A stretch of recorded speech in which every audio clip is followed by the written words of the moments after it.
नालंदा विश्वविद्यालय की स्थापना गुप्त काल में हुई। नालंदा विश्वविद्यालय को विक्रमादित्य के पुत्र सम्राट कुमार गुप्त प्रथम ने बनवाया था। विध्वंस की बात करें तो पहला विध्वंस नालंदा को पहली बार 7वीं शताब्दी के अंत में हर्षवर्धन के शासनकाल के दौरान हूण आक्रमणकारियों द्वारा क्षतिग्रस्त किया गया था, लेकिन इसे जल्द ही पुनः निर्मित कर दिया गया था।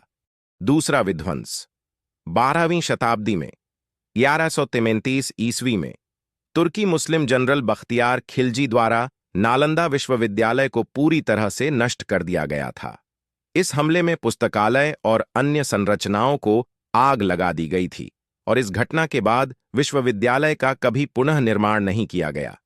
पुनः निर्माण आधुनिक समय में नालंदा विश्वविद्यालय को पुनः स्थापित करने का प्रयास किया गया है। भारतीय सरकार ने 2006 में नालंदा विश्वविद्यालय को पुनर्जीवित करने का प्रस्ताव रखा और 2010 में नालंदा विश्वविद्यालय नालंदा यूनिवर्सिटी अधिनियम पारित किया गया। नया नालंदा विश्वविद्यालय 2014 में बिहार में नालंदा विश्वविद्यालय को एक अंतर्राष्ट्रीय विश्वविद्यालय के रूप में पुनः स्थापित किया गया, जो प्राचीन नालंदा की विरासत को आधुनिक शिक्षा और अनुसंधान के माध्यम से आगे बढ़ा रहा है। इस प्रकार नालंदा विश्वविद्यालय का इतिहास कई उतार चढ़ावों और पुनः निर्माण प्रयासों का साक्षी रहा है और यह आज भी शिक्षा और ज्ञान के प्रतीक के रूप में जाना जाता है। प्राचीन काल में नालंदा विश्वविद्यालय में विभिन्न विषयों की शिक्षा दी जाती थी। इनमें प्रमुख रूप से बौद्ध धर्म और दर्शन शास्त्र शामिल थे, लेकिन इसके अलावा अन्य धर्मों के अध्ययन, चिकित्सा, गणित, खगोल शास्त्र, तर्कशास्त्र, व्याकरण, साहित्य और ललित कला जैसी विधाओं की भी शिक्षा दी जाती थी। यह विश्वविद्यालय एक प्रमुख शिक्षा केंद्र था और यहां देश विदेश से विद्यार्थी अध्ययन के लिए आते थे। यहां किसका अध्ययन कराया जाता था? प्राचीन नालंदा विश्वविद्यालय, जो कि लगभग 5वीं से 12वीं शताब्दी के बीच सक्रिय था, अपने समय का एक प्रमुख शिक्षा केंद्र था। यहां कई विषयों में शिक्षा दी जाती थी, जिसमें निम्नलिखित प्रमुख थे: धर्मशास्त्र और बौद्ध अध्ययन।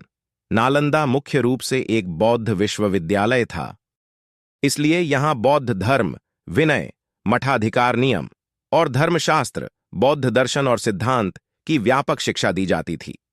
दर्शनशास्त्र, यहां दर्शनशास्त्र के विभिन्न प्रकार के भारतीय और गैर भारतीय दर्शन, जैसे कि वेदांत, सांख्य, योग और मीमांसा के अध्ययन और शिक्षण की सुविधा थी।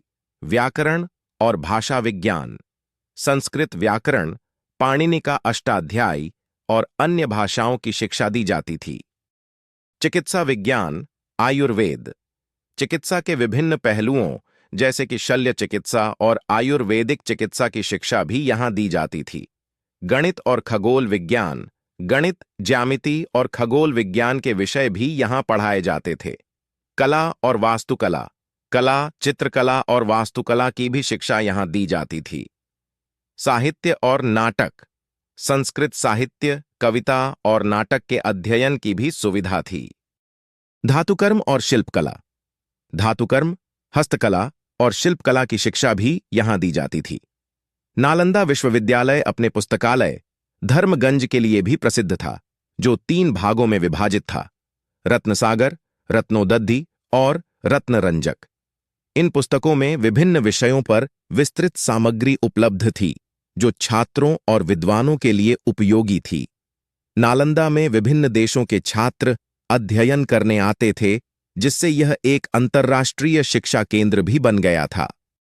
प्रधानमंत्री नरेंद्र मोदी ने 19 जून को नालंदा विश्वविद्यालय के नए परिसर का उद्घाटन किया। यह कैंपस प्राचीन नालंदा विश्वविद्यालय के खंडहरों से करीब 20 किलोमीटर दूर स्थित है। इसे आक्रमणकारियों ने करीब 800 साल पहले जला दिया था, लेकिन एक बार फिर यह पुराने स्वरूप में लौटा है। प्रधानमंत्री नरेंद्र मोदी आज 19 जून को बिहार में नालंदा यूनिवर्सिटी पहुंचे।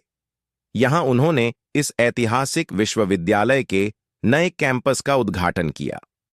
पीएम मोदी प्राचीन नालंदा यूनिवर्सिटी के 1600 साल पुराने खंडहर भी गए। इस दौरान उनकी guide Patna, circle head Gautami Bhattacharya बनी। पीएम मोदी के साथ बिहार के सीएम नीतीश कुमार भी मौजूद थे।